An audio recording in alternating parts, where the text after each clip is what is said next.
Rich's son refused to visit Mother on her deathbed. When the nurse showed him the diary, he lost everything. Nathaniel Hawthorne stood in the grand foyer of his opulent Los Angeles mansion, the air heavy with the scent of expensive cologne and the faint echo of classical music drifting from the ornate speakers. The towering ceilings were adorned with intricate chandeliers that sparkled like diamonds, casting a warm glow over the polished marble floors. Despite the wealth surrounding him, Nathaniel felt an emptiness that gnawed at his insides. He glanced at the gilded mirrors reflecting back his well-groomed image, the designer suit fitting perfectly, but they did little to mask the hollowness in his eyes.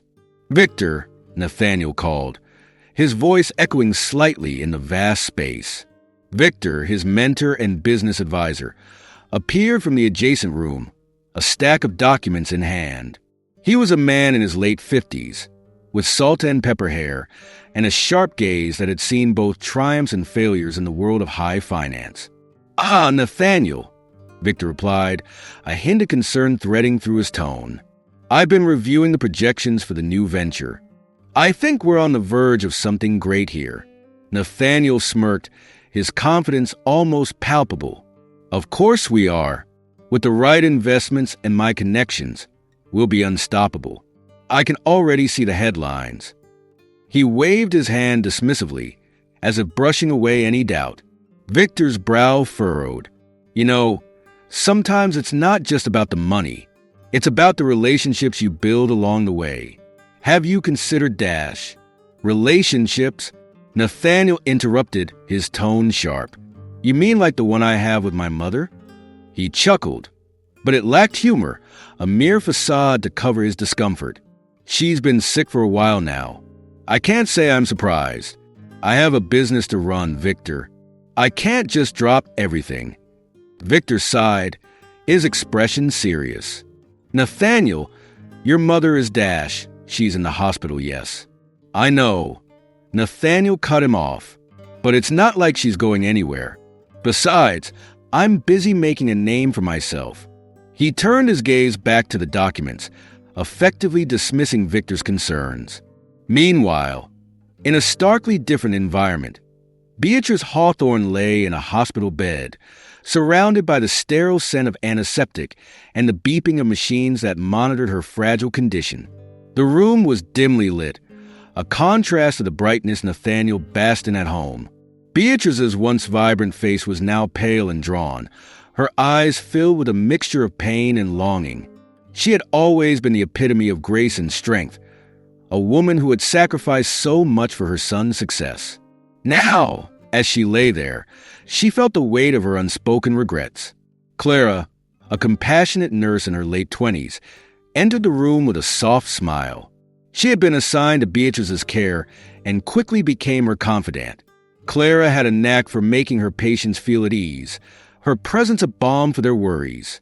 "Good morning, Mrs. Hawthorne," she said gently, adjusting the blankets around Beatrice. "How are you feeling today?" Beatrice managed a faint smile, though it didn't reach her eyes. "As well as one can feel in a place like this, I suppose," she replied, her voice a whisper. "Thank you for asking, Clara." Clara took a seat beside the bed, her expression attentive. "I've been thinking about the stories you shared with me. Your memories of Nathaniel, they're beautiful. It's clear you have so much love for him." Beatrice's eyes glistened with unshed tears. "I do love him, but I fear he's lost his way." She paused, her voice trembling as she continued. "I did everything I could to give him a good life, but I wonder if it was enough. I wish I could have taught him the values that truly matter." Clara nodded, her heart aching for the woman before her. "It's not too late. Sometimes, all it takes is a little push for someone to realize what's important." "Perhaps," Beatrice sighed, gazing out the window at the distant city skyline. "But sometimes, a push isn't enough." Her voice cracked, and Clara reached out, giving her hand a reassuring squeeze. Back at the mansion, Nathaniel was oblivious to his mother's turmoil. He was in the midst of preparing for a lavish party that evening, where the elite of Los Angeles would gather to celebrate his latest business achievement. He surrounded himself with glitz and glamour, but the laughter and music that filled the air felt distant, like echoes of a life he had chosen over genuine connections. As the evening approached, Nathaniel stood before the mirror in his expansive bedroom, adjusting his cufflinks. His phone buzzed incessantly on the dresser, notifications lighting up the screen. He glanced at it, seeing multiple missed calls from Beatrice. He sighed, silencing the phone and turning his attention back to the mirror. "I'll call her later," he murmured to himself, trying to convince his own conscience. The party was in full swing by the time Nathaniel arrived at the extravagant venue he had rented. Crystal chandeliers adorned the high ceilings, and the room was filled with the chatter of guests dressed in designer gowns and tailored suits. It was a spectacle of wealth, but Nathaniel felt a strange sense of isolation amidst the crowd. People laughed, clinked glasses, and complimented him on his successes, but he couldn't shake the nagging feeling that something was missing. "Nat, you're the man of the hour," shouted one of his friends, Mark, a tall and boisterous man who thrived in the limelight. "Look at this place. You've outdone yourself." "Thanks, Mark," Nathaniel replied, forcing a smile. "I just wanted to celebrate a little." "Celebrate? More like flaunt," Mark laughed, slapping Nathaniel on the back with a jovial force. "But hey, you've earned it. Just don't forget about us little people when you're up there in the clouds, will ya?" Nathaniel chuckled, but it felt hollow. As the night went on, he found himself wandering through the crowd, laughing at jokes that didn't amuse him and accepting compliments that felt insincere. He caught a glimpse of his reflection in a nearby mirror, and for a fleeting moment, he didn't recognize the man staring back at him, a man surrounded by opulence yet utterly alone. Meanwhile, Clara was still with Beatrice, who was recounting cherished memories of Nathaniel's childhood. "He was such a sweet boy," Beatrice reminisced, a faint smile gracing her lips. "Always so curious, always asking questions. I remember the time he built a treehouse in the backyard. He was so proud of it, convinced it was the best in the neighborhood." Clara leaned in, captivated by the warmth of Beatrice's words. "What did you say to him?" "I told him it was magnificent." Beatrice chuckled softly, her eyes shining with nostalgia. "I climbed up there with him, and we spent hours talking about his dreams. He wanted to be an astronaut back then, so full of hope." Clara felt a pang of sadness at the thought of the distance that had grown between mother and son. "And now, I fear he's lost sight of those dreams," Beatrice replied, her voice tinged with sorrow. "He's so focused on wealth and success that he's forgotten the joy of simply being alive, of connecting with the people who matter." As the hours passed, Nathaniel's phone buzzed again, but this time it was a text message from Victor. "Have you spoken to your mother? She's not well, Nathaniel. Please consider visiting her." Nathaniel stared at the message, his heart racing. He knew he should care, but the party called to him, the laughter and music drowning out any sense of guilt.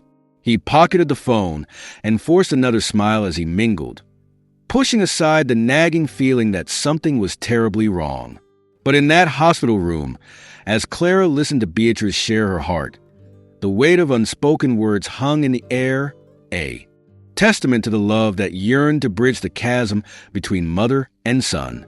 In the dimly lit hospital room, the sound of the heart monitor beeped steadily, a rhythmic reminder of life's fragility.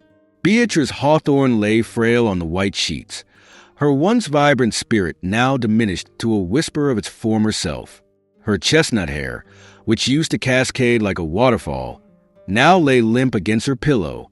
The walls of the room were adorned with faded photographs of better days, family vacations, birthday parties, and a young Nathaniel with a beaming smile, oblivious to the heartache that would later define their relationship. Clara, the compassionate nurse assigned to her care, entered the room quietly, her presence a comforting balm to Beatrice's weary soul. Clara had been working at the hospital for several years, and something about Beatrice's gentle demeanor and poignant stories had struck a chord deep within her. "Good morning, Mrs. Hawthorne," Clara said softly, adjusting the blanket over Beatrice's thin legs. "How are you feeling today?" Beatrice turned her head slightly, her eyes glistening with unshed tears. "I'm still here, Clara," she replied with a faint smile. "But my heart feels heavy. I wish things were different with Nathaniel." Clara sat down beside her, taking her hand in hers. "It's never too late, you know. Have you thought about reaching out to him? Perhaps he'll come if you ask him." Beatrice shook her head slowly, a deep sorrow etched on her face. "You don't understand, dear. Nathaniel has been so focused on his ambitions that he's forgotten what truly matters. I fear I've lost him forever. Maybe he just needs a little push to remember," Clara suggested gently. "You've shared so many wonderful memories with him. Would you like to talk about those?" A flicker of warmth ignited in Beatrice's eyes, and she nodded. "Yes, I would like that very much. It's been so long since I've thought about those times." As Clara settled in, she encouraged Beatrice to share her stories. "Tell me about the time you took Nathaniel to the beach. I remember you mentioning that he loved building sandcastles." Beatrice chuckled softly, her voice laced with nostalgia. "Oh, that was one of my favorite memories. Nathaniel was so excited. He must have been 5 or 6. He insisted on building the tallest sandcastle in the world. We spent hours perfecting it. And when the tide began to come in, he stood guard like a knight, determined to protect his creation." "What happened?" Clara asked, leaning in with interest. "The waves came crashing in, and he was devastated to see his masterpiece washed away," Beatrice recounted, a hint of sadness in her tone. "But then he looked up at me and said, 'Mom, we can build it again.' It was beautiful while it lasted. That was the moment I realized how resilient he was." Clara smiled, captivated by the vivid imagery. "That's a beautiful story. It shows how much he looked up to you, Mrs. Hawthorne. He must have cherished those moments." Beatrice's expression turned somber again, her voice barely above a whisper. "I always tried to teach him about love, kindness, and the importance of family. But as he grew older, he became consumed by wealth and status. I fear I failed him." "No, you didn't fail him," Clara reassured her. "He may just need some time to find his way back. Sometimes, people get lost in their pursuits and forget what truly matters." Beatrice sighed deeply, her gaze drifting to the window where the sun cast a golden hue across the room. "I wish I could have shown him how to balance ambition with love. I wanted him to be successful, but I also wanted him to know that family is what gives life its meaning." Meanwhile, across town in Nathaniel's lavish mansion, he was surrounded by the trappings of his success. Dressed in an expensive tailored suit, he paced back and forth in his office, discussing his latest business venture with Victor, his mentor and advisor. "This new project is going to set us apart from the competition, Victor. Just imagine the profits we can make." Victor, a seasoned businessman with years of experience, raised an eyebrow. "Nathaniel, while profits are important, don't lose sight of the bigger picture. Have you even spoken to your mother lately? She's not well." Nathaniel waved his hand dismissively. "I'll visit her when I have time. Right now, I need to focus on this deal. It's a once-in-a-lifetime opportunity. Opportunities come and go, but family is irreplaceable," Victor replied, his tone firm. "You can always make more money, but you can't get back the time you've lost with her." Nathaniel frowned, frustration bubbling beneath the surface. I don't need a lecture, Victor. I'm doing what's best for my future. My mother had her chance to be a part of my life. Now it's my turn to shine." As Nathaniel returned to his work, a twinge of guilt crept in, but he quickly pushed it aside. He was determined to succeed, no matter the cost. Back at the hospital, Clara continued to coax Beatrice into sharing more memories. "What about the Christmas when Nathaniel got his first bicycle?" she prompted, hoping to spark more joy. "Oh, that was such a magical day," Beatrice recalled, her eyes lighting up. "He was so excited when he saw it under the tree. He couldn't wait to ride it. I remember how he kept insisting that he could ride without training wheels." Clara chuckled, imagining the scene. "And did he?" "Of course not," Beatrice laughed, a sound that filled the room with warmth. He fell several times, but he got back up each time with that stubborn determination of his. I admired that about him. He never gave up. Clara nodded, feeling the weight of Beatrice's love for her son. It sounds like he inherited your strength. I hope so, Beatrice said softly. But sometimes strength isn't enough. It takes love and compassion to truly thrive. I just wish he understood that. Clara leaned forward, her heart aching for the pain Beatrice felt. You've shared so much love with him, Mrs. Hawthorne. Maybe if he hears those stories, he'll remember what truly matters. Beatrice nodded, her expression thoughtful. You're right, Clara. If only I could find a way to reach him. Perhaps I could write him a letter. That's a wonderful idea, Clara encouraged. It could be a way to express everything you've been feeling. Beatrice's eyes glistened with hope. Yes, I'd like that. But I want it to be perfect. I want him to feel the depth of my love and my regrets. Clara smiled warmly. I can help you with that. Let's write it together. Your words will carry more weight than you realize. As they began to draft the letter, Clara felt a sense of purpose rising within her.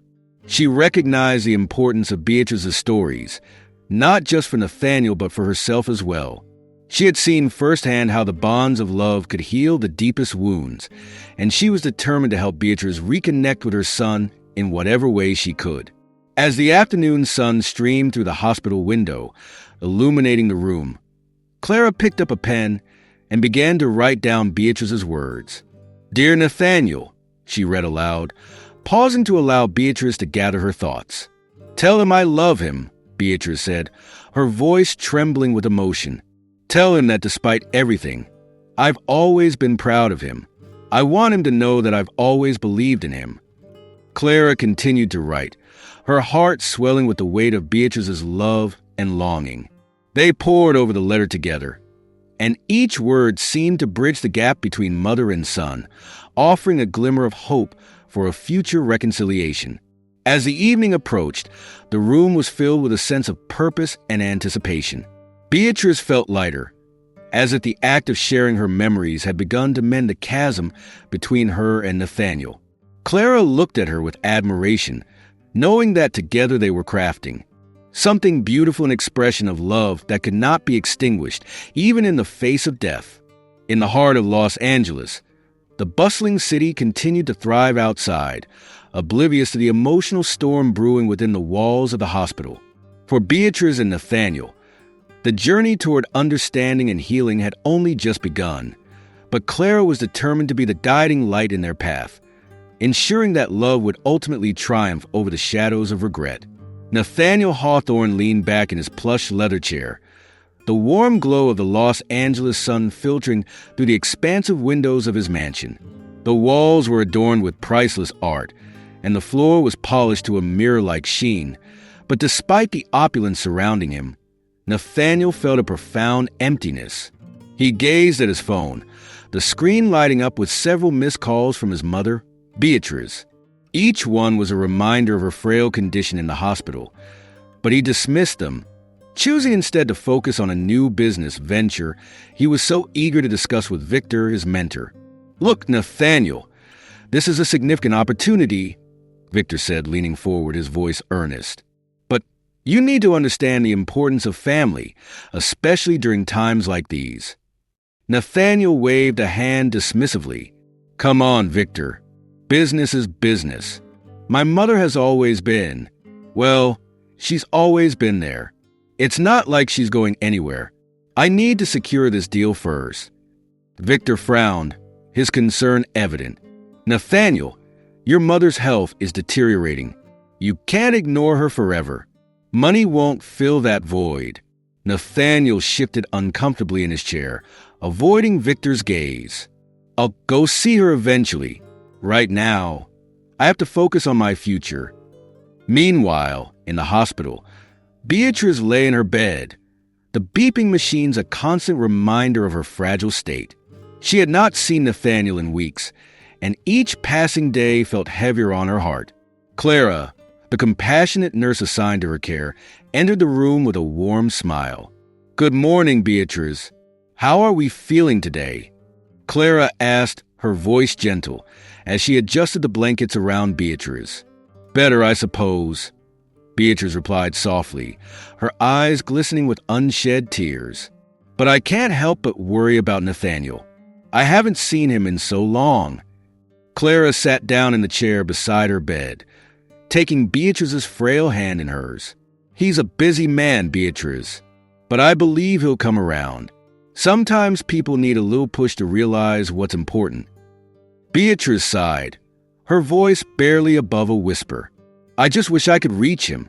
He's always been so focused on wealth and success. I hoped he would learn the value of family, but..." Her voice trailed off, and Clara could see the weight of her regrets.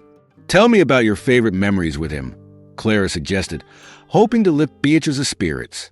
With a wistful smile, Beatrice began to recount stories of Nathaniel's childhood, his laughter, his first steps, and the countless hours they spent playing in the garden. He was so curious, always asking questions. "I remember one evening, he asked me why the stars twinkled. We spent hours lying on the grass, looking up at the sky, talking about everything and nothing at all." Clara listened intently, jotting down notes. "These stories are beautiful, Beatrice. They need to be preserved. You should write them down." Beatrice's smile faded slightly. "I wish I had the strength to write them myself, but perhaps I can share them with you, and you can help me." As the days passed, Nathaniel continued to prioritize his business dealings over the growing concerns for his mother. In a high-powered meeting with potential investors, he exuded confidence. "We're on the brink of a breakthrough. This project will make us all a lot of money," he boasted, leaning back in his chair, his expression smug. One of the investors, a seasoned businessman named Leonard, raised an eyebrow. "Nathaniel, it's impressive, but don't forget where you came from. Family is just as important as profits. You can't lose sight of what really matters." Nathaniel's smile faltered for a brief moment, but he quickly recovered. "I appreciate your concern, Leonard, but I assure you, my focus is unwavering.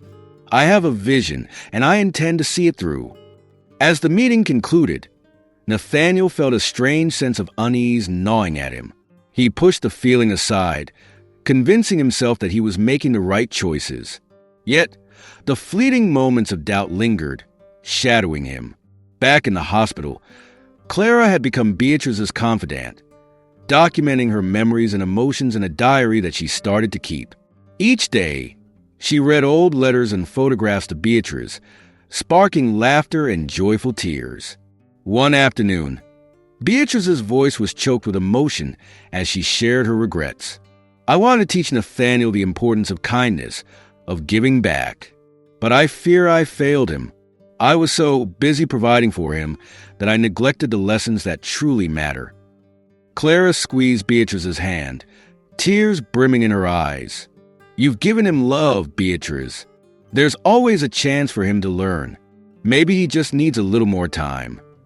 "Time," Beatrice echoed, her voice heavy with sorrow. "How I wish I had more of it. I just hope he realizes before it's too late." One evening, as Nathaniel sat in his lavish home surrounded by empty champagne flutes and laughter, he felt a sudden wave of nostalgia wash over him. He wandered into his study, his eyes landing on an old photo album tucked away on a shelf. Curious, he pulled it down and began flipping through the pages. Memories flooded back his mother's warm smile, the way she would hold him close during thunderstorms, the countless adventures they had together. The innocent joy of childhood felt like a distant dream. "Why did I push her away?" Nathaniel whispered to himself, the weight of realization crashing down on him. He could almost hear her laughter, and it rang in stark contrast to the emptiness he felt now. Suddenly, he felt a compulsion to reach out to her. He picked up his phone, intending to call her, but paused as doubt crept in. "What if she's disappointed in me?" he thought, the fear of facing his mother's disappointment paralyzing him. He tossed the phone onto the couch, returning to the party, but the earlier joy faded, leaving him feeling hollow.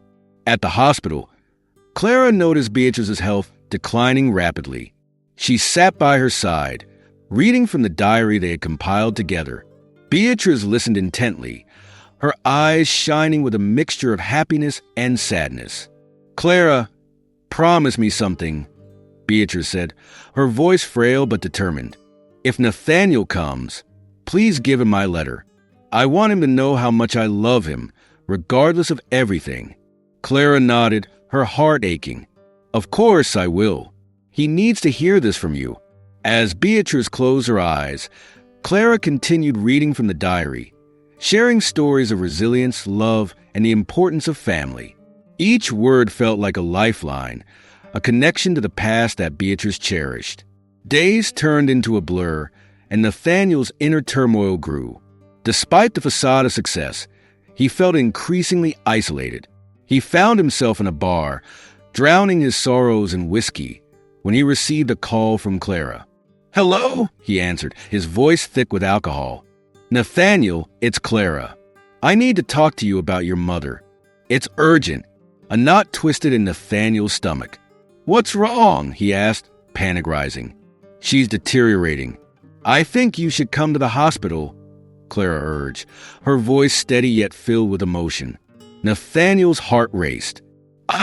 I'll be right there." He threw a handful of cash on the bar and stumbled out, feeling the weight of dread settle over him.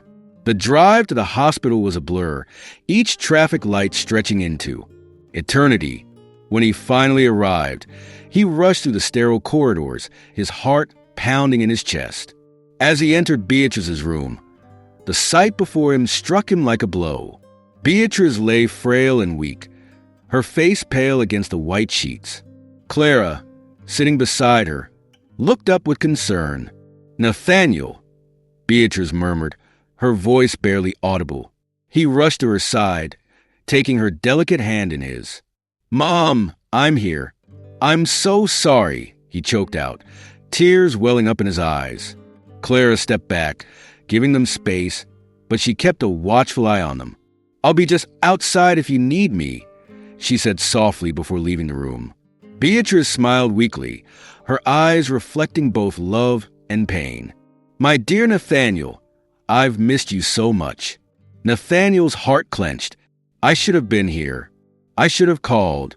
I just got lost in everything else." Beatrice squeezed his hand, her grip surprisingly strong. "You have always been my precious boy. I only wanted you to understand what truly matters in life." "Mom, I promise I'll do better. I'll make things right," he said, his voice breaking as he fought back tears. As Beatrice's breathing weakened, she looked at him with a mixture of hope and sorrow. "There's so much I want to tell you. I've written a letter, but you must know, I love you unconditionally." Nathaniel felt the gravity of her words, the weight of the missed opportunities pressing down on him. "I love you too, Mom. I'm so sorry for everything."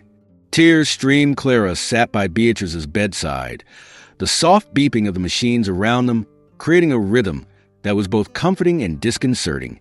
The dim light of the hospital room cast gentle shadows on the worn-out wallpaper, each wrinkle in the fabric telling stories of the countless patients who had passed through these walls. Beatrice lay frail and pale, her long, dark hair now streaked with gray, spread across the white pillow like a delicate halo. Yet, her eyes still sparkled with a wisdom that had not faded with time. "Do you remember the summer Nathaniel turned 10? Beatrice asked, her voice barely above a whisper, but vibrant with nostalgia. Clara leaned in closer, her heart aching at the sight of the woman who had once been so full of life, now reduced to this. "I do," Clara replied softly, encouraging her to continue. "He was so full of energy, always running around the garden. You must have chased him all day." Beatrice chuckled lightly, a sound that was both joyous and tinged with sadness. "Oh, I did. He had so much spirit. I remember he wanted to catch fireflies in a jar. We spent hours outside, and when he finally caught one, he was so proud. He turned to me and said, 'Look, Mama, I've caught a star.'" Her smile faded a bit, replaced by a distant look. I wish he could see the stars again.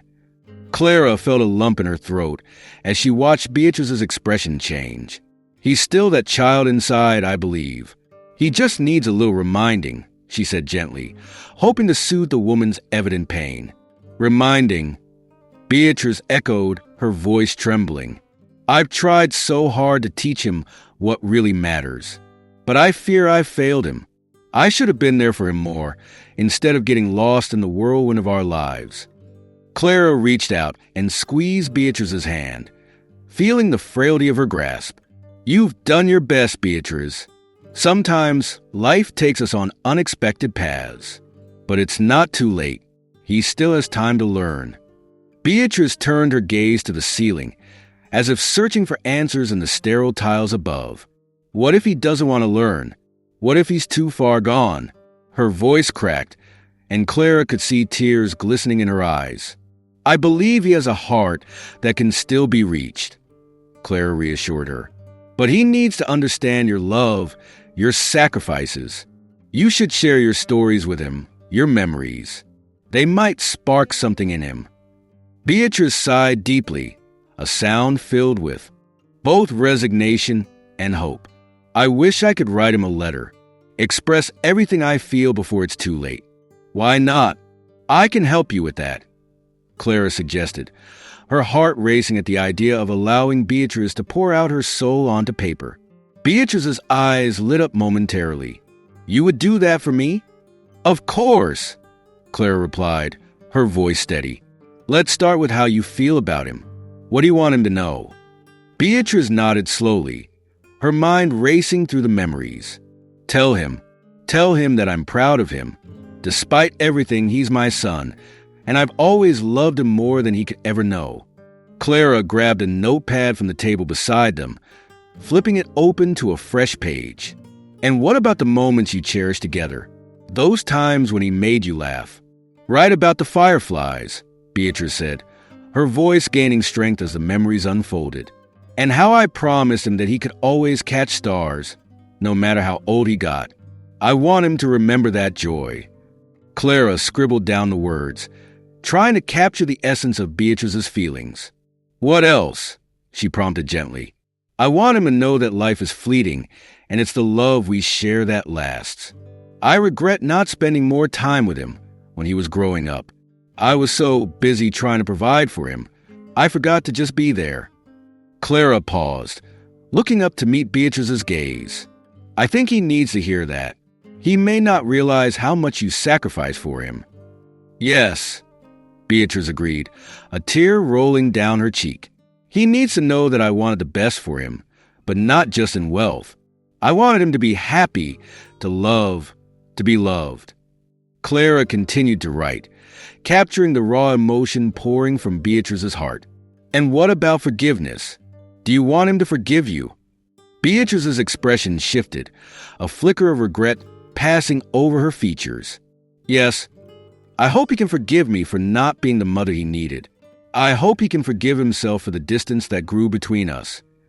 Clara finished writing and looked at Beatrice, who was now visibly exhausted. You've said so much, Beatrice.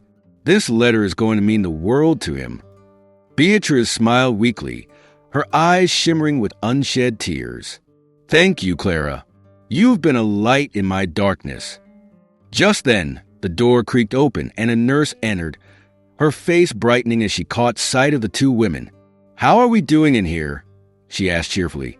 Just writing a letter, Clara replied, her voice full of warmth. The nurse smiled, but then her expression turned serious. That's wonderful. It's important to keep those connections alive. As the nurse checked Beatrice's vitals, Clara leaned closer to Beatrice, whispering, Would you like me to read the letter back to you? Yes, please, Beatrice replied, her voice barely a whisper, yet filled with anticipation. Clara cleared her throat and began to read, her voice steady and full of emotion. Dear Nathaniel, I want you to know that I've always loved you, more than you could ever imagine. I remember the summer you caught the fireflies and how you told me you had caught a star. As Clara read, Beatrice closed her eyes, allowing the words to wash over her. She could feel the weight of her regrets lifting, replaced by a sense of peace that she had longed for. When Clara finished reading, Beatrice opened her eyes, a small smile gracing her lips. "It's beautiful," she whispered, her heart swelling with hope. "He needs to hear this." Clara nodded, her own heart aching for the mother and son who had been torn apart by misunderstandings and the passage of time. "I'll make sure he gets it. You deserve to reconnect with him."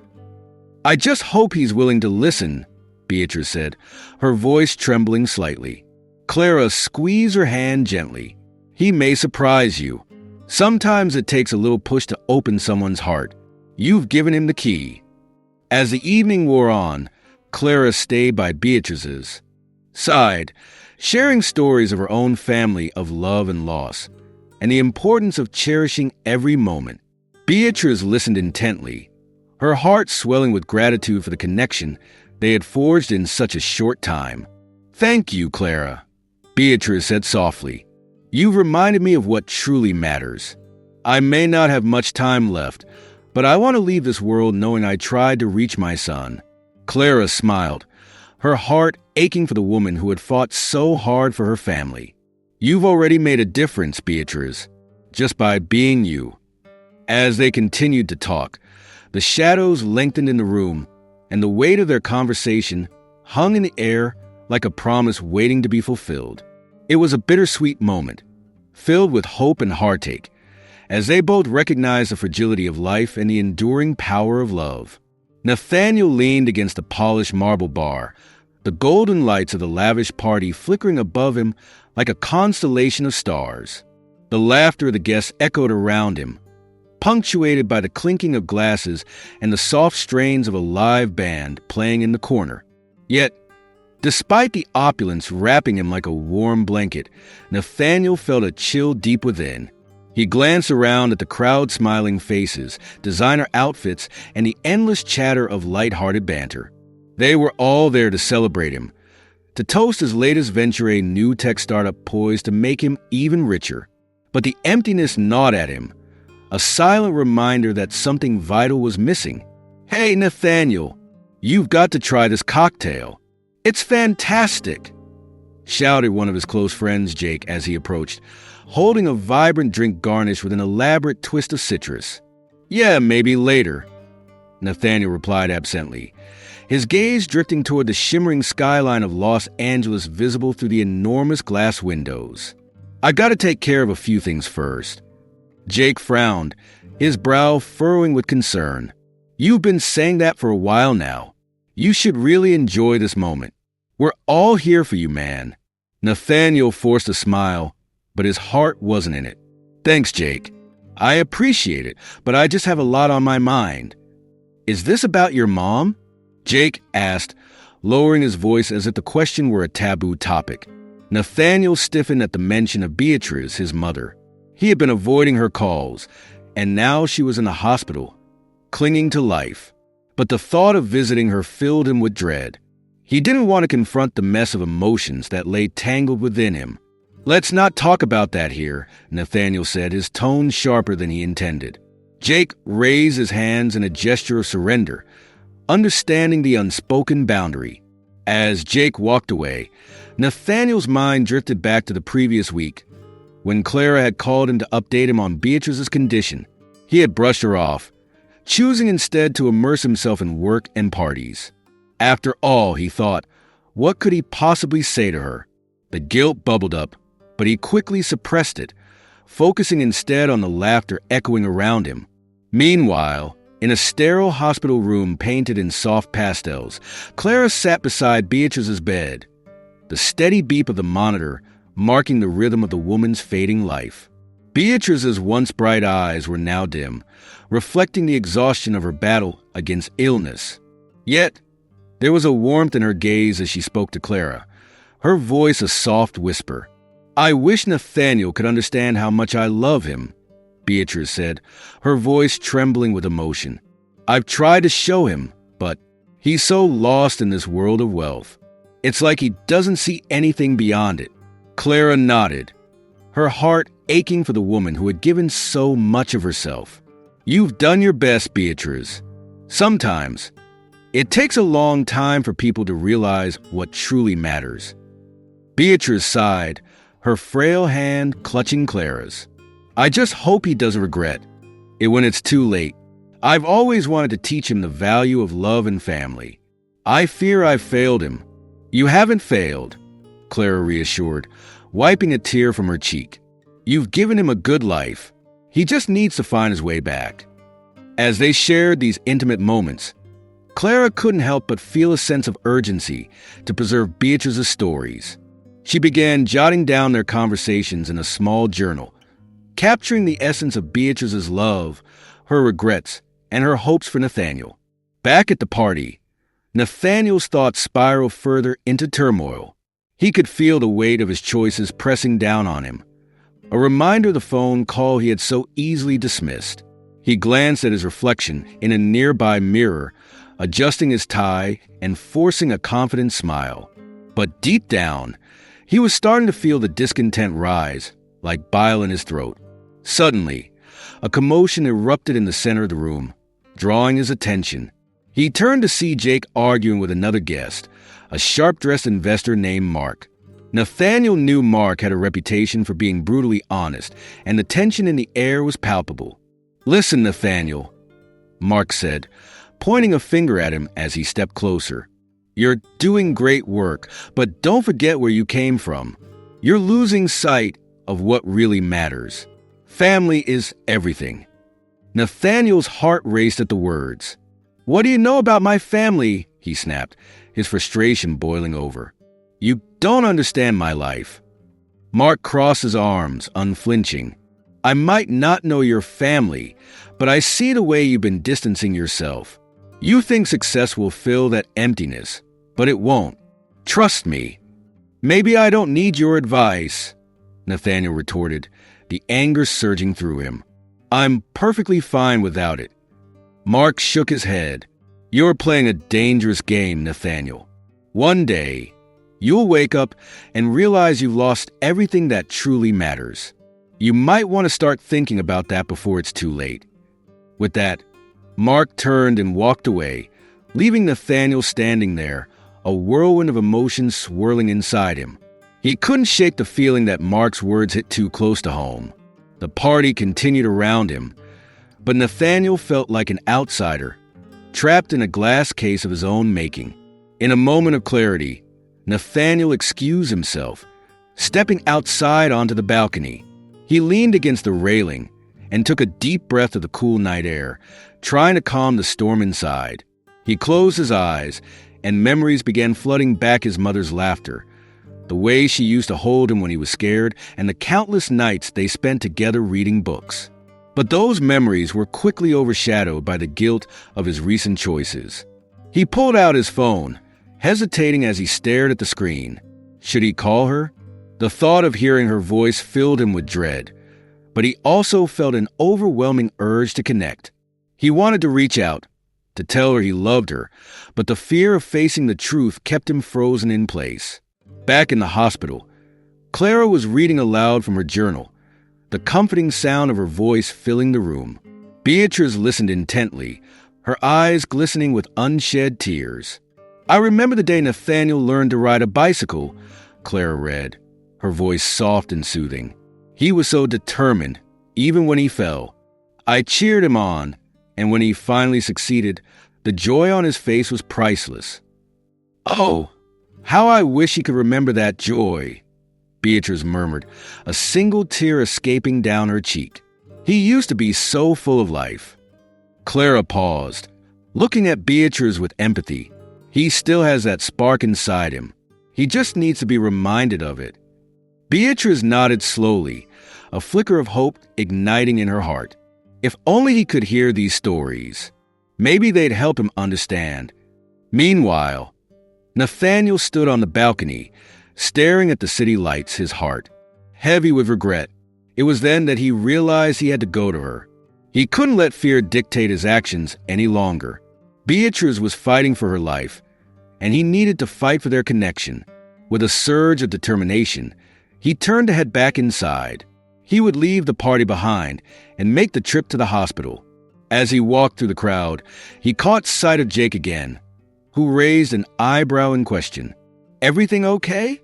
Jake asked, concern etched on his face. "Yeah, I need to take care of something important," Nathaniel replied, his voice steadier than he felt. "All right, man.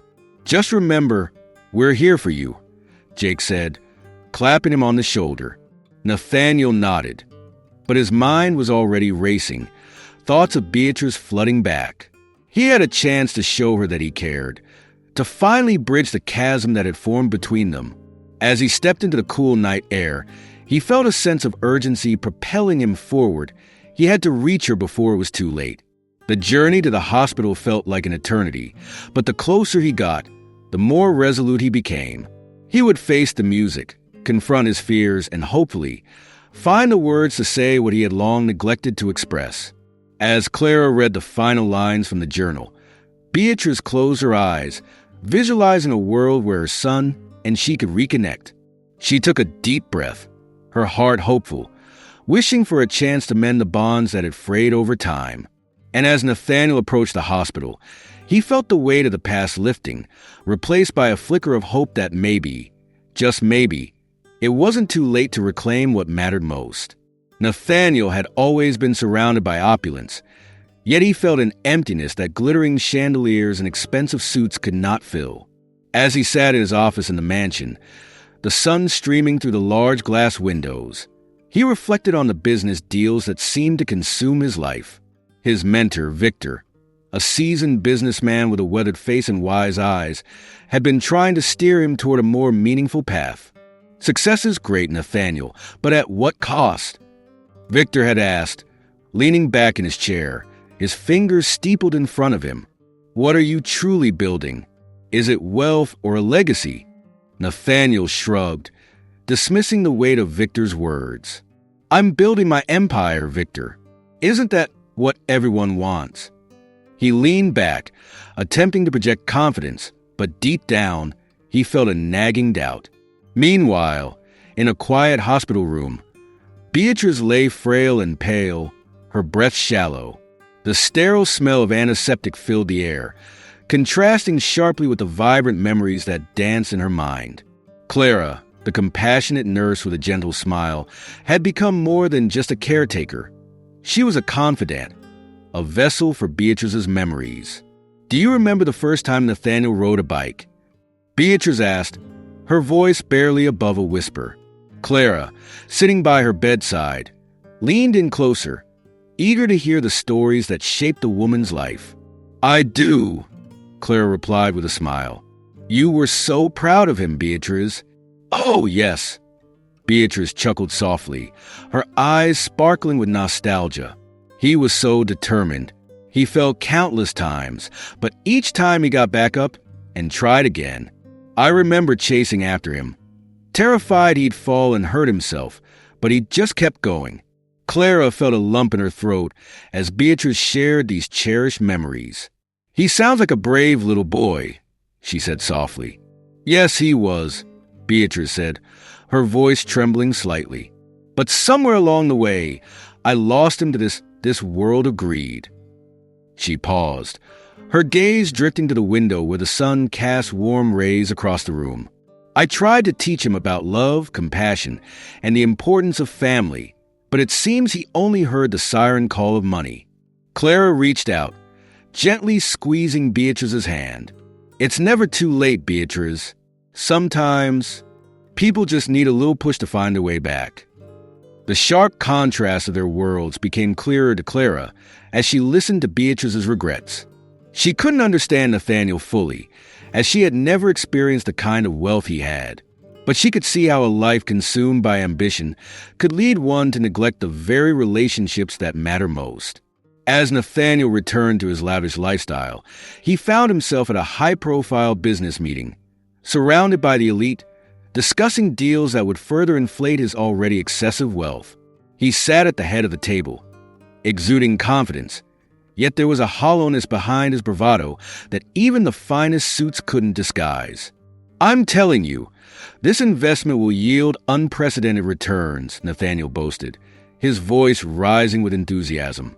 The investors nodded, intrigued by his ambitious projections, but one older gentleman, Mr. Thompson, leaned forward, his brow furrowed with skepticism.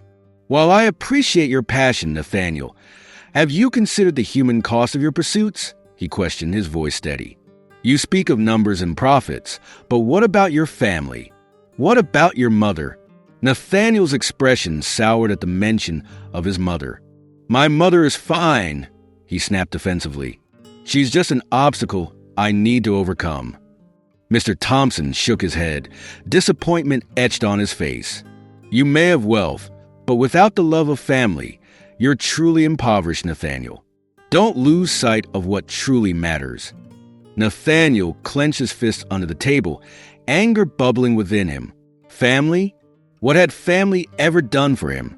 He had worked tirelessly to forge his path, and yet these reminders of his mother's frailty felt like chains dragging him down. Back in the hospital, Clara continued to listen as Beatrice shared more of her heart. I just wish I could reach him, Beatrice lamented, tears pooling in her eyes. I've written him letters, but they remain unread, locked away in a drawer. He doesn't understand how much I love him. Clara's heart ached for Beatrice. You've given him so much, Beatrice. Perhaps you could write one final letter, expressing everything you feel. Sometimes, the written word can reach places that spoken words cannot.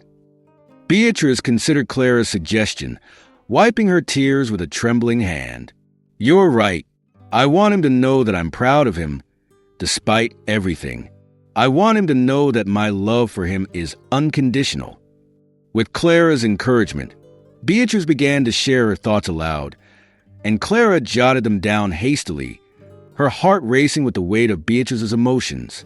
As the sentences flowed, Beatrice's voice grew stronger, filled with a mixture of hope and sorrow. I wanted to know that I regret not being able to teach him the values that truly matter. That wealth is fleeting, but love lasts forever, Beatrice said, her voice breaking once more. Tell him that he is my greatest joy and my deepest sorrow. Clara nodded, her own eyes glistening with tears. He will hear you, Beatrice. I promise. As days passed and the hospital room dimmed, Clara made it a point to share memories of Nathaniel with Beatrice. One afternoon, she brought in an old photo album she had found in the storage room, filled with pictures from Nathaniel's childhood. Look at this one, Clara said, flipping to a page filled with vibrant images of a younger Nathaniel, a boy full of life. There he was, grinning widely as he rode his bike for the first time, his mother running beside him, laughter echoing in the air. Beatrice's eyes lit up, and for a moment, the frailty of her condition faded. Oh, my sweet Nathaniel. He was so full of joy. She traced her fingers over the photograph, reliving the moment.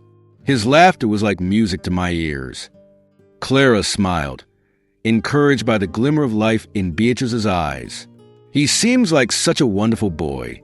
Maybe if he could see these moments, he would remember who he truly is. I pray he remembers, Beatrice whispered, her voice barely audible. I pray he finds his way back to love.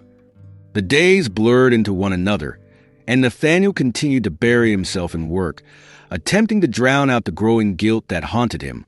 But even in the midst of business deals and lavish parties, he couldn't shake the feeling that something was missing. One evening, he sat in his office, staring at his reflection in the polished surface of his desk. The man looking back at him wore an expensive suit, yet his eyes held a deep sadness. He picked up his phone, hesitating as he thought about calling Beatrice. But the thought of hearing her weak voice filled him with dread. Suddenly, Victor's words echoed in his mind. What are you truly building? Is it wealth or a legacy? Nathaniel tossed his phone aside, frustration bubbling within him. He was tired of feeling like a puppet, pulled by the strings of expectations and responsibilities. In the quiet of the hospital, Clara continued to nurture the bond between Beatrice and her son through the stories they shared. Beatrice spoke more about her hopes and dreams for Nathaniel, emphasizing the lessons she wished she could impart to him. Empathy, Clara. It's the greatest gift one can give, Beatrice said, her voice gaining strength. I wish he could understand that life isn't about what you have, but who you have beside you. Clara nodded, absorbing every word. You're teaching him even now, Beatrice. He may not see it yet, but your love is breaking through the walls he's built. And as Beatrice spoke, Clara recorded her words, determined to keep Beatrice's spirit alive within the pages of her diary. The stories of a mother's love, a longing for connection, and the hope that her son would one day return to her. Days became weeks, and with each passing moment, Clara witnessed a transformation happening in Beatrice. Though her health continued to decline, Beatrice's spirit shone brightly as she poured her heart out. Clara was determined to ensure that Nathaniel would someday understand the depth of his mother's love and the lessons that lay within it. As Beatrice's voice grew weaker, Clara felt the urgency of her mission. She realized that time was slipping away, and she wanted Nathaniel to grasp the gravity of the situation before it was too late. The connection between mother and son hung in the balance, and Clara was determined to bridge that divide, even if it meant confronting Nathaniel and urging him to listen to his mother's heart. Nathaniel stood motionless in the opulent corridor of his mansion, the lavish decorations surrounding him a stark contrast to the turmoil brewing within. The evening had been filled with laughter and clinking glasses, the echo of superficial conversations floating through the air.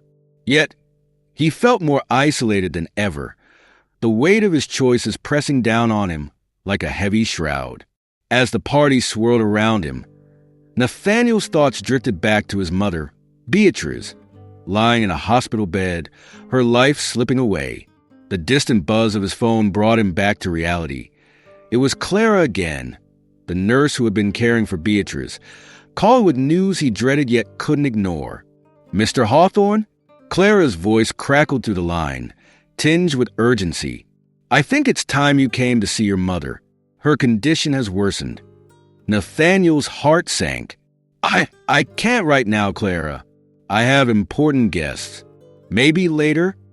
He could hear the disappointment in her silence, but the weight of his responsibilities felt insurmountable, the allure of wealth too strong to resist.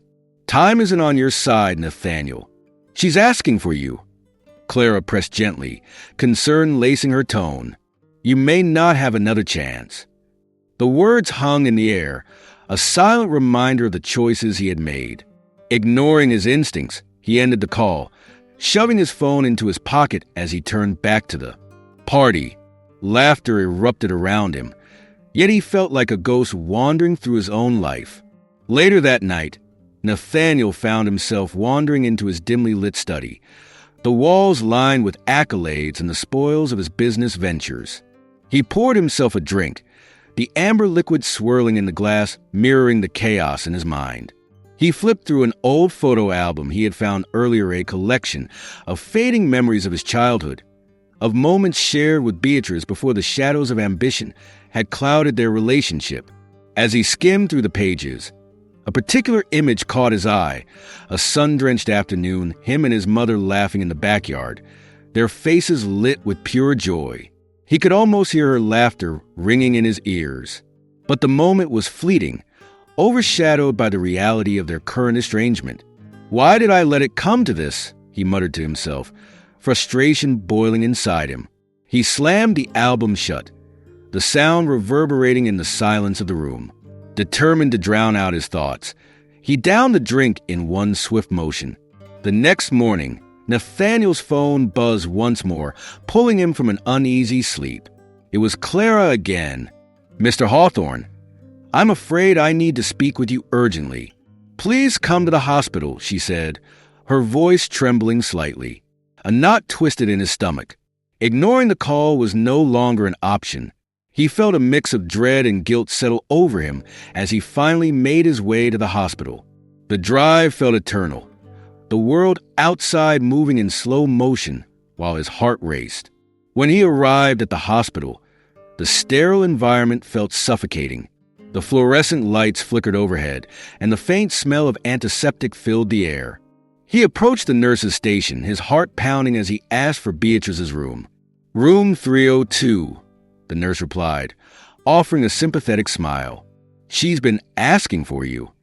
Nathaniel took a deep breath and made his way down the corridor. Each step felt heavier than the last, the weight of his decisions pressing down on him. As he neared the door, he hesitated, a wave of doubt crashing over him. What would he say? How could he face her after all this time? Pushing the door open, he stepped inside, and the sight that met him shattered his heart. Beatrice lay frail and pale against the white sheets, her once vibrant spirit dimmed. Clara sat by her side, holding Beatrice's hand, her eyes glistening with unshed tears. "Oh, Nathaniel," Beatrice whispered, her voice barely audible. She turned her head towards him, a weak smile breaking through the pain etched on her face. "You came." He swallowed hard, the lump in his throat making it difficult to speak. I'm sorry, Mom. I should have been here sooner." Clara looked between them, sensing the gravity of the moment. She stood, her presence a silent comfort, and stepped outside, giving them space. Beatrice's eyes, though clouded with pain, sparkled with a warmth that Nathaniel had missed for so long. "I've been waiting for you, my dear. I wanted to tell you how much I love you." The words felt like a balm to Nathaniel's troubled soul, yet guilt gnawed at him. "I've been so caught up in everything." In work and dash stopped. Beatrice interrupted gently, her frail hand reaching out to him. "You don't need to explain. I understand. Just, please, don't let this be the end between us." Nathaniel's heart raced at her words. "But I've been so selfish. I should have been here. I should have listened." Tears filled Beatrice's eyes as she shook her head.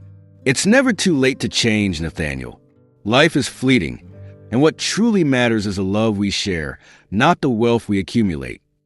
Her words struck a chord deep within him. He felt the walls he had built around his heart begin to crumble, replaced by an overwhelming desire to reconnect. "I'm sorry, Mom. I promise I will change. I want to make things right." Beatrice smiled through her, tears, her expression a mixture of sorrow and hope. "That's all I've ever wanted, my son, just to see you happy and loved." As Nathaniel leaned closer, the soft beeping of the machines around them seemed to fade into the background. He grasped her hand tightly, feeling the fragility of her existence. "I've missed you so much. I've been so lost without you. I've missed you too, Nathaniel." "You were my everything," she replied, her voice softening. "I always believed in you. You have a good heart. Don't ever forget that." Just then, Clara returned, holding a small notebook. "I've been documenting some of your mother's memories, Nathaniel," she said softly, her eyes filled with empathy. "Would you like to hear them?" Nathaniel nodded, his heart racing with anticipation. Clara opened the notebook and began to read aloud, her voice gentle and soothing. "This one is about the day you learned to ride a bike. Your mother was so proud of you, and you kept falling, but you never gave up." He listened intently, each word painting vivid pictures in his mind, rekindling lost moments and emotions. Beatrice chuckled softly at the memory, her eyes shining with nostalgia. "You were determined even then," she said, her voice filled with warmth. As Clara continued reading, Nathaniel felt the chasm that had formed between him and Beatrice begin to close. He realized how much he had taken for granted: the love, the sacrifices, the unwavering support of a mother who had always believed in him, even when he had lost his way. Finally, Clara reached the last entry and Nathaniel leaned forward, hanging on her every word. "And I hope that one day he will understand the importance of family, love, and kindness. I believe in him, and I will always be with him, no matter what." Tears streamed down Nathaniel's face as he heard the words of his mother resonate within him. The weight of regret felt heavy on his chest, but he also felt a flicker of hope igniting inside him. He looked at Beatrice, whose smile was both tender and bittersweet. "Mom, thank you for always believing in me," he said, his voice breaking. I promise to honor your memory and the values you've instilled in me." Beatrice squeezed his hand, her strength waning but her spirit unwavering. "That's all I ask, Nathaniel. Live your life with love and compassion. That's the greatest legacy you can carry forward." Clara watched the exchange, a silent witness to the profound reconnection unfolding before her. She felt honored to be part of this moment, knowing how much it meant to both of them. As Nathaniel sat by his mother's side, he realized that life was a fragile thread, a tapestry woven with love, loss, and the choices we make. He had a chance to rewrite the narrative of his life, to embrace the values that truly mattered.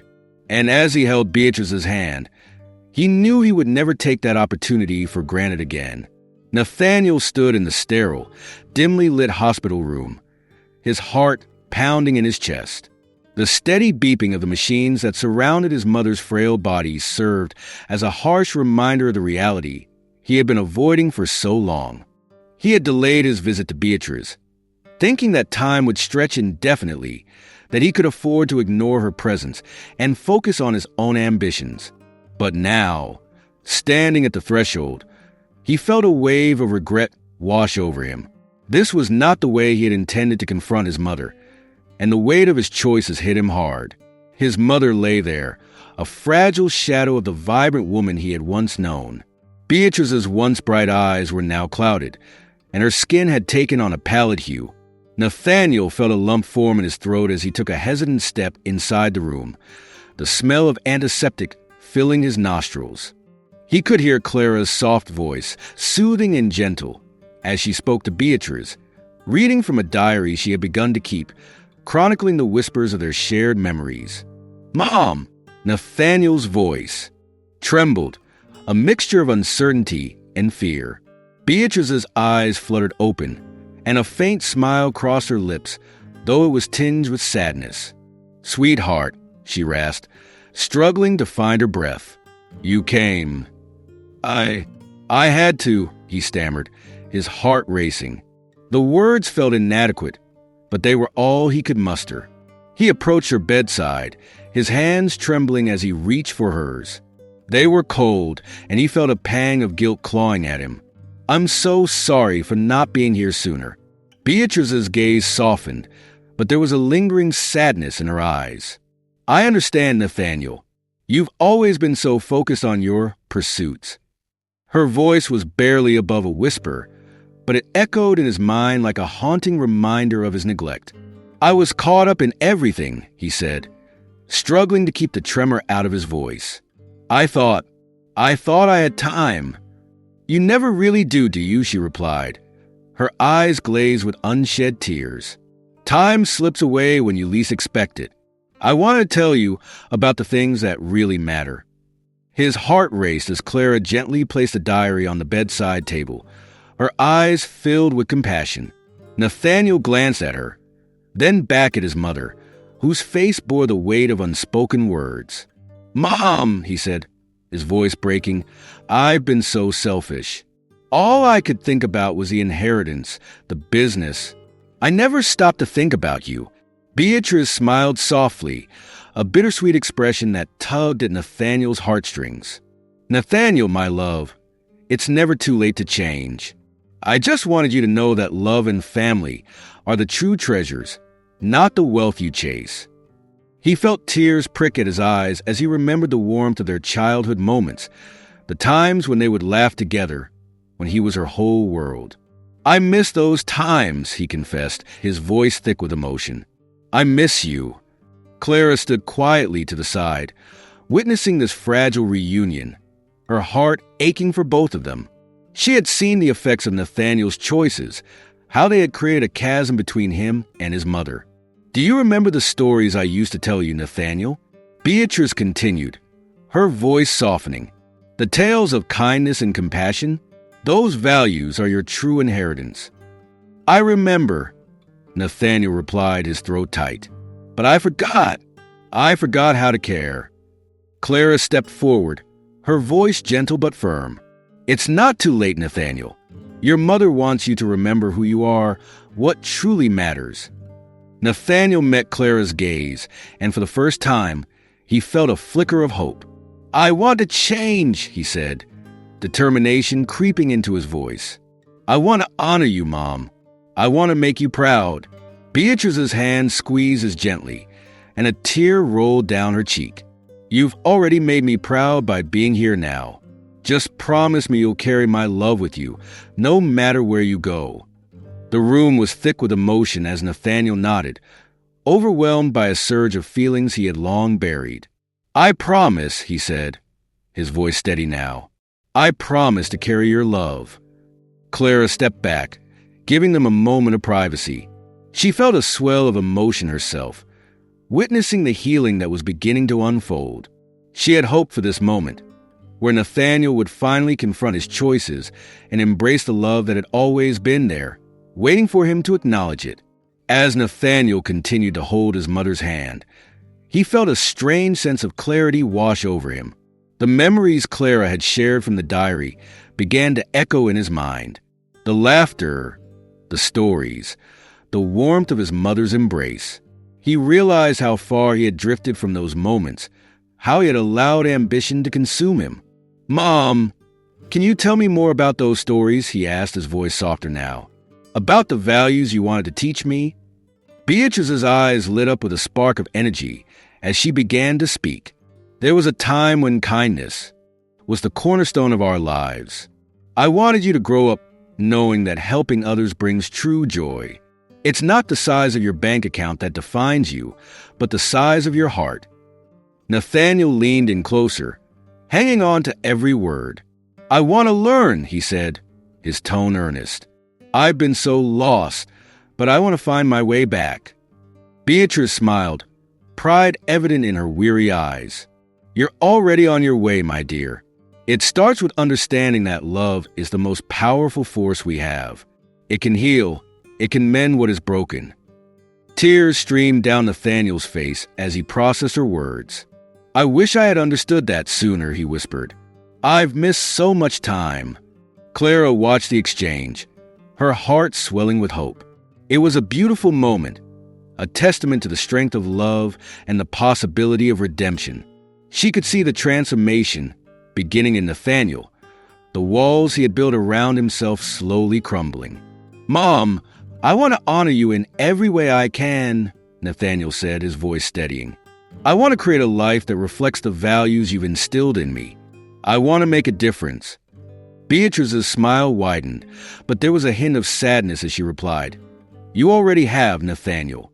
Just by being here, by opening your heart, that is what matters most."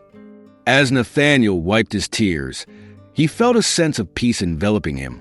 He had spent so long chasing after wealth, thinking it would fill the void inside him. But now, in this moment, he understood that the true riches were the connections he had neglected to love that had been waiting for him to embrace it. "Thank you for being my mother," he said, his voice thick with emotion. "I'm so sorry for everything." Beatrice's eyes sparkled with tears. "It's never too late, my love. Remember, love is what binds us together, even in the darkest times." As the minutes slipped by, Nathaniel held her hand tightly, vowing to never let go again. He knew he had much to atone for, but for the first time in a long while, he felt hopeful about the future. He would carry her lessons with him, and he would strive to be a better man, one worthy of her love. In that hospital room, surrounded by the beeping machines and the sterile smell of antiseptic, Nathaniel found a flicker of light within himself, a light that promised to guide him home. Nathaniel stood in the grand hallway of his mansion, the silence around him almost deafening. The opulence that surrounded him, marble floors, crystal chandeliers, and priceless artworks, felt more like a prison than a palace. He glanced at the gilded clock on the wall, its ticking echoing in his ears, reminding him of the time he had wasted, the moments he could never retrieve. His heart ached with regret as he thought of his mother, Beatrice, lying weak and frail in a hospital bed, while he had chosen parties and wealth over her. With a newfound determination, Nathaniel reached for his phone, scrolling through his contacts until he found Victor's name. The man had been a father figure to him, a mentor who had always encouraged him to look beyond the surface of life. Nathaniel pressed the call button, his heart pounding as he waited for Victor to pick up. "Hey, Nathaniel, what's up?" Victor's voice was warm and inviting, a stark contrast to the chill that crept into Nathaniel's heart. "I need to talk to you," Nathaniel replied, his voice shaky. "It's about my mother." "Is she?" Victor's tone shifted to concern. "No, not yet. But I think I want to do something for her. Something that matters," Nathaniel admitted, feeling the weight of vulnerability that had been absent for so long. "Let's meet. I'll be at the cafe in an hour," Victor suggested, his voice steady and reassuring. Nathaniel hung up and took a deep breath. He felt a flicker of hope igniting within him, a longing to honor Beatrice in a way that transcended mere inheritance. He envisioned a foundation, one that would give back to the community and help those in need, just as his mother had always done. An hour later, Nathaniel arrived at the cafe, a cozy little spot filled with the rich aroma of coffee and the soft murmur of conversation.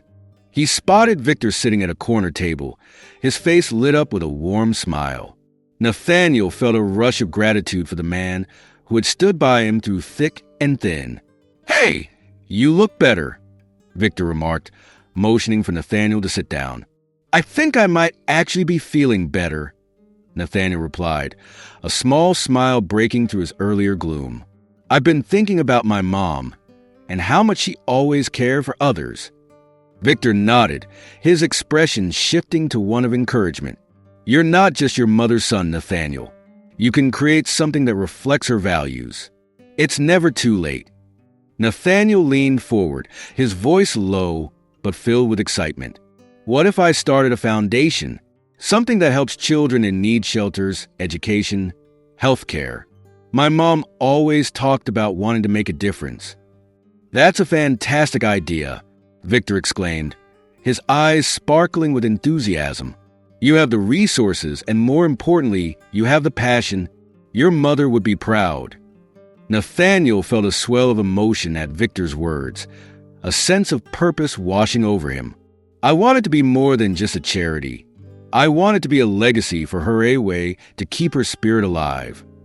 "Let's brainstorm ideas," Victor suggested, pulling out a notepad.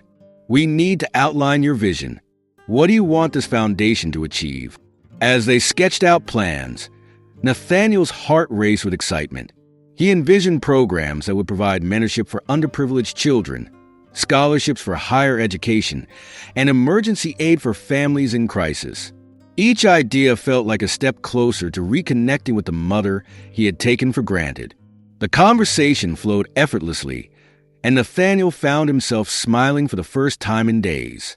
They discussed potential partnerships, fundraising strategies, and even names for the foundation. The more they talked, the clearer Nathaniel's vision became. "Let's call it the Beatrice Hawthorne Foundation," Victor suggested, and Nathaniel's heart swelled. It felt right honoring his mother, while embodying the mission of helping others. "Perfect," Nathaniel agreed, determination flooding through him. "I want to launch it as soon as possible. I have to make this happen." "Then let's get to work," Victor said, his enthusiasm infectious. "We'll need to gather a team, set up meetings, and start reaching out to potential donors." As they continued to brainstorm, Nathaniel found himself filled with a sense of purpose he hadn't felt in years. He was no longer just a wealthy heir. He was a man with a mission, ready to make a difference in the world. Over the next few days, Nathaniel immersed himself in the foundation's development. He spent hours researching, meeting with nonprofit experts, and gathering information on what it would take to launch a successful charitable organization. Each step he took felt like a tribute to his mother, a way to finally acknowledge the sacrifices she had made for him. One afternoon, while poring over documents in his home office, Nathaniel's phone buzzed. It was a text from Clara, the nurse who had cared for Beatrice. "Nathaniel, I know your mother would be proud of you. She often spoke of wanting to help children. Let me know if you need any help with the foundation." A rush of gratitude filled Nathaniel. He quickly replied, "Thank you, Clara. I'd love to talk to you about it. Your insight would mean a lot." They arranged to meet the following day at the hospital. As Nathaniel made his way there, he felt a mix of nerves and excitement. Clara had been a comforting presence for his mother, and he hoped her perspective would enrich the Foundation's mission. When he arrived, Clara greeted him with a warm smile, her scrubs a stark contrast to the clinical setting of the hospital. "Nathaniel, it's good to see you. I've been thinking about your mother a lot, and I'm glad to hear about the Foundation." "Thanks, Clara," he said, his heart a bit lighter. "I really wanted to reflect her spirit and the love she had for helping others." They found a quiet corner in the hospital's waiting area, and Nathaniel shared his vision for the Foundation. Clara listened intently, nodding and occasionally interjecting with thoughtful suggestions. "You know," she said, her eyes shining, "your mother often talked about providing mentorship programs. She believed that guidance and support could change a child's life." "That's exactly what I want to do," Nathaniel replied, his excitement building. "I want to create a network of mentors who can help guide kids through challenges, just like my mother did for me." Clara smiled, her face lighting up with enthusiasm. "That's a beautiful idea, Nathaniel. You'll be giving kids the tools they need to succeed and showing them that they're not alone." They spent hours brainstorming, and Clara's passion fueled Nathaniel's determination. Together, they mapped out ideas for outreach programs, community events, and partnerships with schools and local organizations. As the sun began to set, casting a warm glow through the hospital windows, Nathaniel felt a sense of peace settle over him. For the first time in a long while, he was no longer consumed by regret. Instead, he was focused on creating something meaningful in honor of his mother. "Thank you, Clara," he said earnestly as they wrapped up their discussion. "I couldn't do this without your help." "It's my pleasure, Nathaniel. Your mother was an incredible woman, and I know she's watching over you," Clara replied, her voice soft and sincere. "You're going to make a real difference." As he left the hospital, Nathaniel felt a weight lifting from his shoulders. He was no longer just a man chasing wealth. He was a son honoring his mother's legacy. The Foundation was not just a project. It was a mission that would shape his life and the lives of countless children. In the days that followed, Nathaniel worked tirelessly to bring his vision to life. He reached out to potential board members, organized fundraising events, and began to build a community around the Foundation. Each step reinforced his commitment to honoring Beatrice and embracing the values she had instilled in him.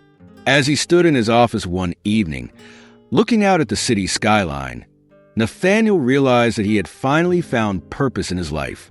His mother's love was alive in every decision he made, guiding him toward a brighter future for himself and others. Nathaniel stood at the front of the elegantly decorated ballroom, the golden chandeliers casting a warm glow over the crowd gathered for the launch of his foundation. The air was filled with the sound of clinking glasses and soft chatter, but it felt like a distant murmur to him. His heart raced, not just from the excitement of the event, but from the weight of his mother's legacy pressing heavily on his shoulders. Today was meant to be a celebration of Beatrice's memory, a chance to honor her dreams of helping children in need. Yet, as he glanced around the room, he couldn't shake the feeling of emptiness that had haunted him for so long. "Are you ready for this?" Victor's voice cut through Nathaniel's thoughts, grounding him in the present. The older man had been his mentor and guide throughout this journey, and Nathaniel appreciated his steady presence. "I think so," Nathaniel replied, forcing a smile. "It just feels surreal. I never thought I would be doing something like this." "You're doing it because you finally understand what truly matters," Victor said, his eyes glimmering with pride. "Your mother would be so proud of you." "Yeah," Nathaniel murmured, his thoughts drifting back to the moments he had shared with Clara. She had become more than just a nurse. She was a confidant, a bridge to his past, and a reminder of what he had lost. He remembered the first time he had seen her reading Beatrice's diary, her eyes misty with emotion. It was Clara who had helped him see the woman behind the illness, the mother who had loved him deeply, despite the distance that had grown between them. As Nathaniel moved through the crowd, greeting guests and thanking them for their support, he caught a glimpse of Clara across the room. She was standing near the entrance, her presence illuminating the space in a way that made him feel lighter. He approached her, taking a moment to admire how the soft fabric of her dress caught the light, framing her figure perfectly. "Clara," he said, his voice barely above a whisper, as he drew closer. "I'm glad you're here.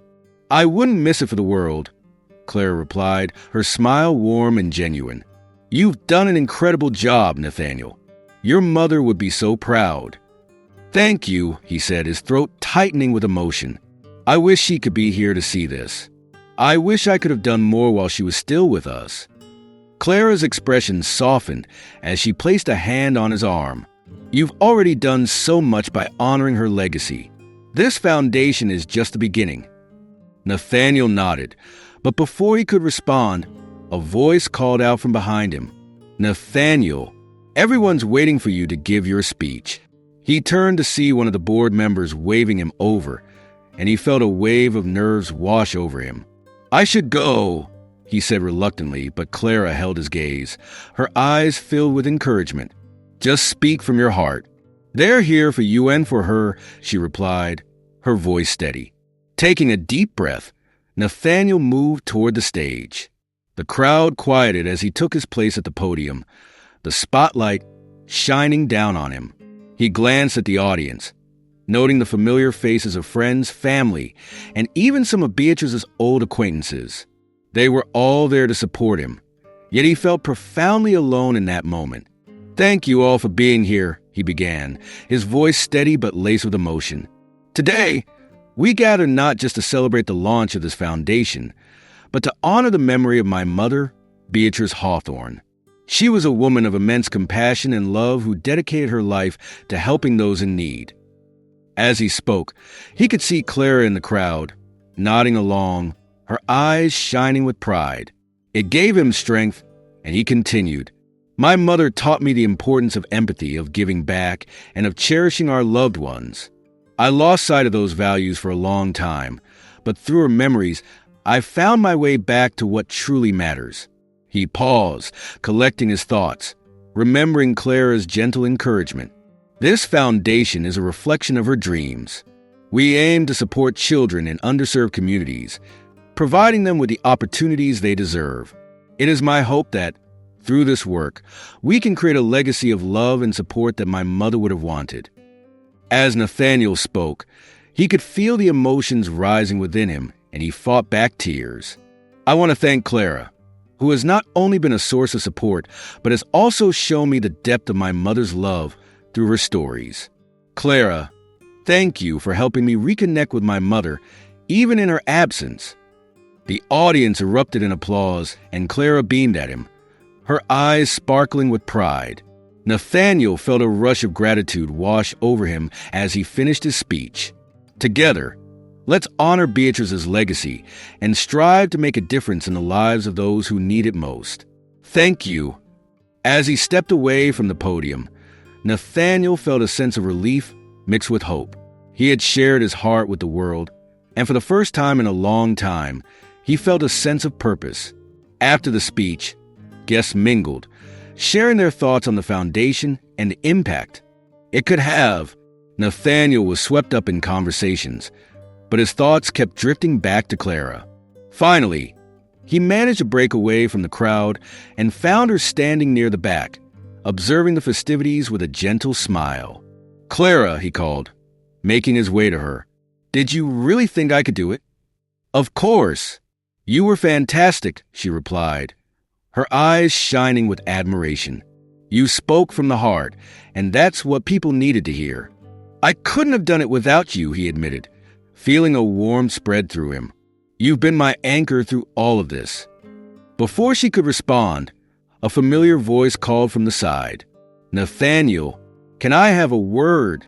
It was one of the board members, and Nathaniel excused himself, but he promised Clara he would return soon. As he spoke with the board member about future plans for the foundation, he couldn't shake the thought that he had something important to discuss with her. When he finally returned to Clara, he found her looking contemplative, a soft smile still gracing her lips. "You really did well tonight," she said, her voice warm as she looked into his eyes. "Nathaniel, A voice boomed from behind him. It was Victor, who approached with a broad smile. "You've made quite an impression tonight. I think you've inspired a lot of people." "Thanks, Victor," Nathaniel replied, feeling a sense of camaraderie with the older man. "I just hope I can live up to this." As Victor continued to share his thoughts on the event, Nathaniel felt Clara's gaze shift, and he turned to find her looking at the entrance. His heart skipped a beat when he saw someone approaching an unfamiliar woman with striking features and an air of familiarity. "Nathaniel," the woman said, her voice soft yet firm. "I need to speak with you." He blinked in surprise, trying to place her. "Do we know each other?" She stepped closer, a soft smile gracing her lips. "I'm Clara's friend from childhood. I heard about the foundation and wanted to be here to support her. But more importantly, I wanted to talk to you about your mother." Nathaniel's heart raced. "My mother?" "Yes," the woman said, her expression serious. "I knew her well. Beatrice always spoke about her dreams for helping children. She had a vision, and you're bringing it to life." Nathaniel felt a rush of emotions flood him: curiosity, nostalgia, and a hint of trepidation. "What do you mean?" "Beatrice and I lost touch over the years, but she always held a special place in her heart for you," the woman continued. "And Clara, she's tied to all of this in a way you might not expect." Clara stepped forward, her expression shifting from surprise to understanding. "What are you saying?" The woman looked between them, and Nathaniel felt a sense of urgency. "I'm saying that this foundation isn't just a tribute. It's a legacy that weaves together all the love Beatrice had for both of you. Clara, you were meant to be a part of this journey." Nathaniel felt a tingle of realization. "You mean Clara was connected to my mother?" "Yes," the woman replied, her voice steady. "Clara's family was intertwined with your mother's in ways you might not know. This foundation isn't just a project. It's a way to honor your mother's vision while uniting the past with the present." Nathaniel's heart raced as he processed the revelation. "I had no idea. Clara, is this true?" Clara nodded, her eyes shining with unshed tears. "I didn't know until recently, but my family had been friends with yours long ago. I never connected the dots until we started working together on this foundation." Stunned, Nathaniel stepped back, trying to wrap his mind around the implications. "You knew all this time?" "I didn't want to overwhelm you with it," Clara replied, her voice trembling.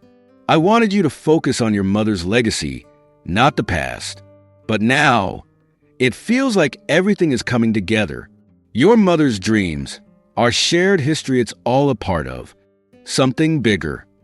Nathaniel felt a surge of emotion, his heart pounding in his chest as he looked at Clara with new eyes. "Tell me everything," he whispered, leading Clara to a quiet corner of the ballroom. The woman who had brought this revelation followed them, her presence a testament to the past that was about to unfold. Clara took a deep breath, her hands trembling slightly. "Your mother, Beatrice, she was more than just my patient.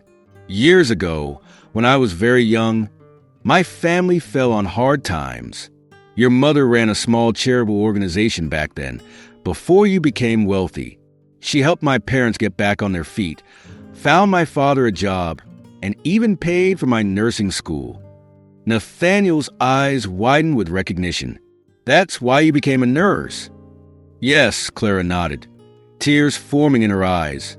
"I promised myself I would help others the way your mother helped me. When I recognized her name at the hospital, I couldn't believe it. I wanted to tell you, but you were so distant then, so angry. I thought it might push you away further. So all those stories you shared with me, the diary." Nathaniel's voice trailed off. "Were not just about documenting your mother's memories," Clara finished. "They were my way of repaying her kindness, of making sure her legacy of love and compassion wouldn't be forgotten." The woman who had brought them together stepped forward. Beatrice never wanted recognition for her good deeds. She believed that true kindness should be given freely, without expectation of return. But she would be proud to see how her actions create a ripple effect, bringing both of you together to continue her work. Nathaniel reached for Clara's hand, squeezing it gently.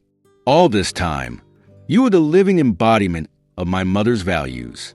You were trying to show me the way back to who I was meant to be. Clara smiled through her tears. Your mother saved my life, Nathaniel.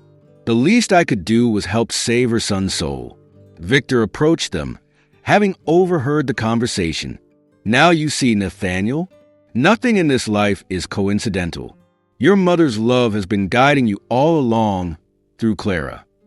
Nathaniel looked around the ballroom, at the gathering of people who had come to support his foundation, and felt a profound sense of peace wash over him. His mother's legacy wasn't just in the charity work or the foundation. It was in the connection she had fostered, the lives she had touched, and the love she had spread. Turning back to Clara, he said softly, "Would you consider taking a more active role in the foundation? Help me continue what my mother started." Clara's face lit up with joy. "Nothing would make me happier," she replied. As the evening drew to a close, Nathaniel stood by the window, watching the city lights twinkle in the distance. Clara joined him, their shoulders barely touching. "You know," he said thoughtfully, "I spent so many years chasing wealth, thinking it would fill the void inside me. But my mother knew the truth all along. Real wealth is in the lives we touch and the love we share." Clara nodded, understanding in her eyes. She never lost faith in you, Nathaniel. She knew you would find your way back. "Thanks to you," he smiled, taking her hand in his. Together, they looked out at the city, both knowing that this was just the beginning of their journey. The Beatrice Hawthorne Foundation would become a beacon of hope for countless children, a living testament to a mother's love and the powerful legacy of kindness she left behind. And somewhere, Beatrice was smiling down on them, knowing that her son had finally learned the most valuable lesson of all, that true wealth lies not in the money we make, but in the lives we touch and the love we share.